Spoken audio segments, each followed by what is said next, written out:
Well, hello worms. I was going to post a video about ADHD, and I was also going to post a video about BBC transphobia, but I've got a rotten cold, as you can probably hear.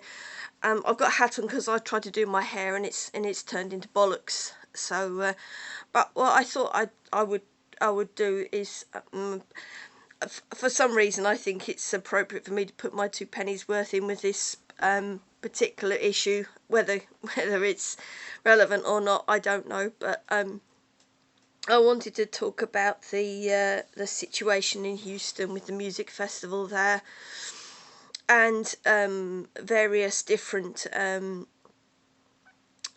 things I thought about, and my own perspective, my own experiences of music festivals, and particularly getting crushed in crowds and feeling unwell and things. That is not, it's not a new thing.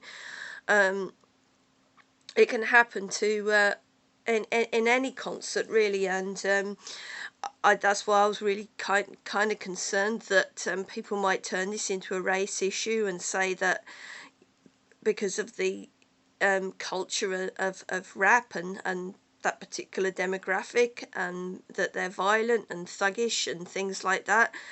And I was just going to explain some of my experiences in mosh pits, and not even mosh pits, stuff that can get a little bit out of hand. And the first one I want to talk about is when I went to a David Bowie concert. Now, David Bowie is probably one of the most white, middle class, middle-aged, artists that you want to go and see. So, it was quite a well-behaved concert, but a well-behaved crowd. But even in a well-behaved crowd, there were people passing out, and the St John's ambulances had to come and get them. Now, this was in a venue called the National Bowl in Milton Keynes. And even now, if anyone ever mentions the Milton Keynes Bowl, I just think of a bowl of heat, just unbearable, and it just makes me feel quite sick, actually.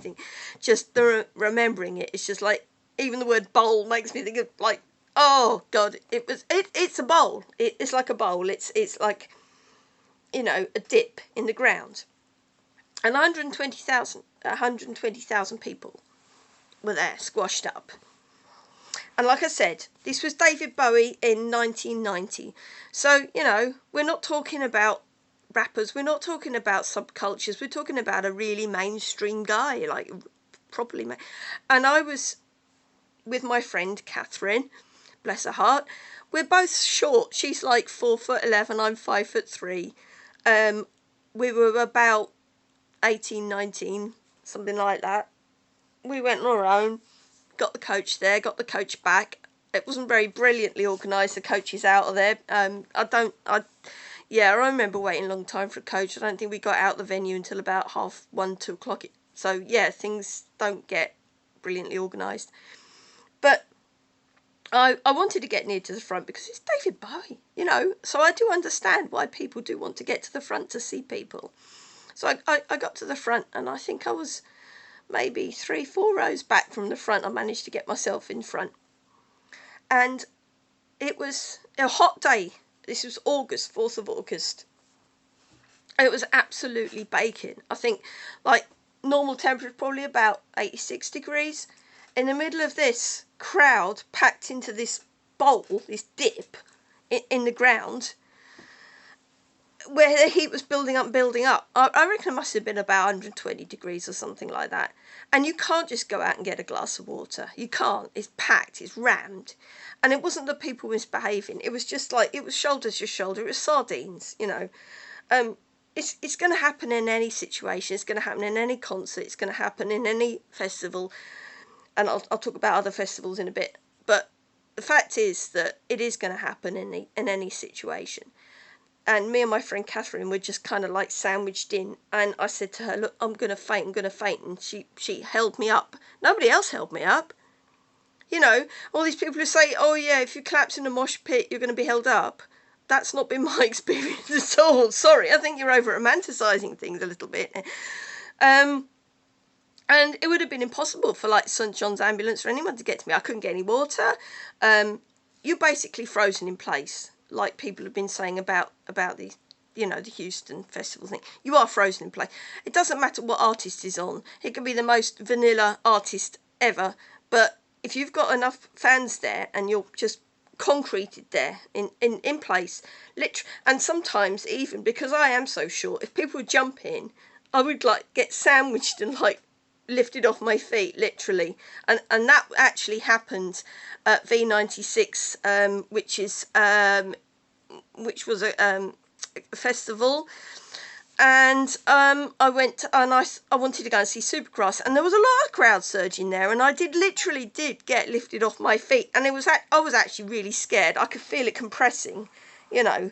I'm not a skinny person, but I am small, and so I was in like my mid-20s then, so I was an adult, but I made the decision to myself that I wanted to get in the front. Okay, so, you know, bit stupid, I guess, but I kind of get a little bit scared when there's all this crowd surging going on, and you are, because you're not particularly big, you get picked up, not lifted up literally by a person, but the kind of like the way the body's press against you, and because if you're short and you just kind of get shifted on, like, you know, like a block, like a sandwich filling. It's literally, I felt like a sandwich filling, and it was kind of invigorating and absolutely fucking terrifying at the same time. Yeah, so I mean, that's not, you know, I went to go and see Madness, and it was an all white audience, and unfortunately some of them quite racist as well, but you could not get any further from Travis's audience. They, you know, these were like practically white supremacists, and it's a shame because Madness are a nice band, and it's a shame that they attracted such an awful crowd, but they were all skinheads and they were really behaving badly as well. I've been to so many gigs where people have just got pushy and shovey, and they don't care, and it's not an isolated incident, and like, you know, it can be traced back to, like, you know, the Sex Pistols, and like people used to gob on each other, you know, spit, and like, imagine trying to do that now with COVID. Like, people would be like terrified, wouldn't they? So it's not a new thing at all, and I'm not saying this has been blown out of all proportion, because 8 people died that we know of now at this date on the 10th of November. So I'm not trying to underestimate it. What I'm trying to say is that there are a lot of people responsible, right? Yes, the crowd are somewhat responsible, and I'm not saying that we should say crowds are always badly behaved. There's always going to be an element that are badly behaved. If I go to a concert, there's usually about 10 really pissed up blokes who are causing all the problem by pushing and shoving. It only takes a few, and then pushing and shoving other people, and then that kind of causes like a ripple effect. So it doesn't mean that the whole crowd were bad. There was probably an element that started this off that were just being arseholes.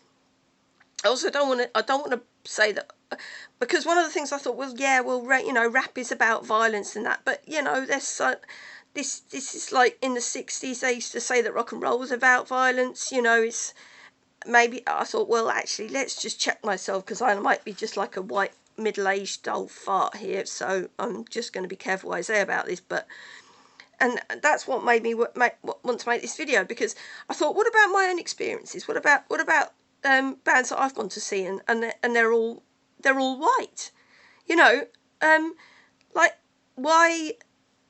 It would be so easy for someone to just say, yeah, rap is violent, so obviously all of their fans are going to be violent, and all of their you know, it's glorifying violence. But and then I thought, wait a minute, I've been in situations where I was genuinely worried that I was going to get squeezed, the life's literally squeezed out of me, or that I was just going to hyperventilate, or that I was going to dehydrate because I was stuck in 120,000 people in this stinking bowl of human writhing hot mass in the middle of a bloody hot summer's evening.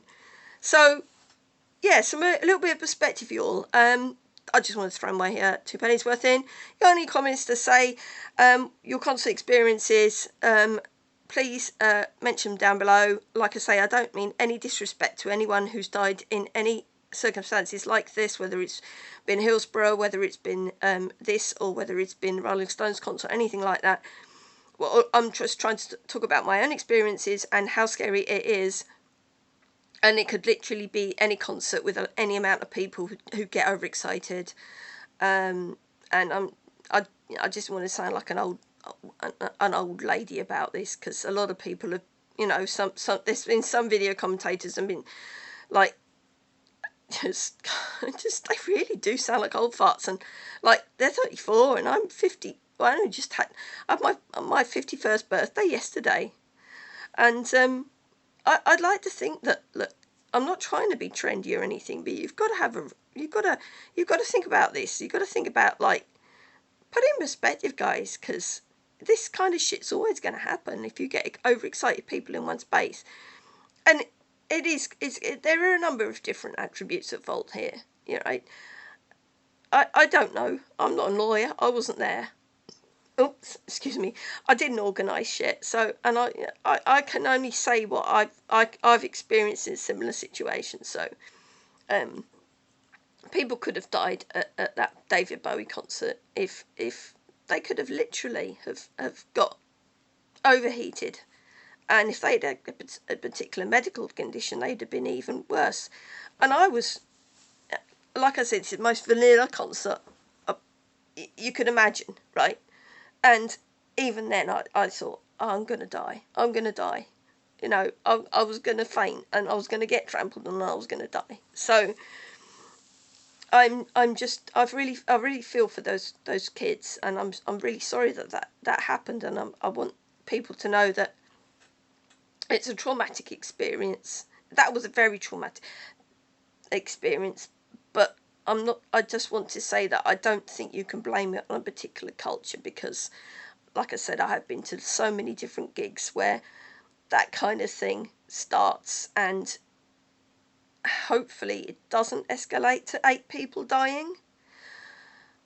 And I'm very sorry that they did, and it just galls me to think that you can go to a concert. It's like that. It's like the Manchester Arena bombing. You know, you go, you want to send your kids out for a nice night. You don't expect them to come back in a body bag, or be in hospital or whatever like that. It's absolutely gross, and I do think that there are so many people who should be held responsible for this, but it's just sad. It's sad. And I want to see what happens as a result of this, because, as a regular concert goer, at least, until COVID, and until I got made unemployed and didn't have enough money to do this shit anymore. I kind of look at it from, like, a perspective of this. It's not a new thing, and I really hope that people don't try and clamp down with too many rules and regulations. Let's have some reasonable rules and regulations, but also let's not glorify. Let's not get up on stage and tell people to kick the shit out of someone because they've stolen your shoe. Let's not incite rabble rousing and that. But let's not be totally vanilla about it either. So there needs to be a balance in all of this, and I'm not sure where it is. And honestly, I can't say that it's even worth me putting my 2 penny worth in, because, like I say, I am a 51-year-old, God Christ, 51-year-old white, I was going to say old woman. I suppose I am an old woman. I identify as non-binary, but, like, to all intents and purposes, I might as well be an old woman. And that's my point of view, and I'm really intrigued to see what transpires as a result of this. And yeah, it's a really difficult one, isn't it? For me, it is. I know that the problem with social media is people like to jump to conclusions and say they're right and stick to it. Me, I had an idea this morning, and then I mulled it over and thought, well, actually, you know, maybe it's not that, maybe it's this, or maybe it's like, but I want people to think of their own experiences and their own prejudices and their own, you know, their own lifestyles and things like that, and try and, one of the other things is that the world's been locked down for so long that people are going to be absolutely raring to go. And, you know, and another news article I read that you might not think is entirely connected, but the fact that cocktails are now the most best-selling thing at a certain pub chain is because people want to go out and they want to enjoy themselves, and they're going to get trashed. They want to go out, they want to get trashed, they want to let their hair down, they want to let off steam. And there's certain sectors of the population that've also got steam they want to let off, because of, you know, biases and things that they've been brought up with and things like that. So it was a powder keg, and it was, if anything was going to happen, it probably would have been in 2021, frankly, because, you know, everyone's sick of shit. I'm really interested to know what's going to happen next. I'm interested to know what your feelings are down below. And again, my thoughts with the families of the people that have been injured and died and traumatised by this. It's not fun. And my respect goes out to all of the people who tried to help. And that's it, really. That's all now. Bye bye.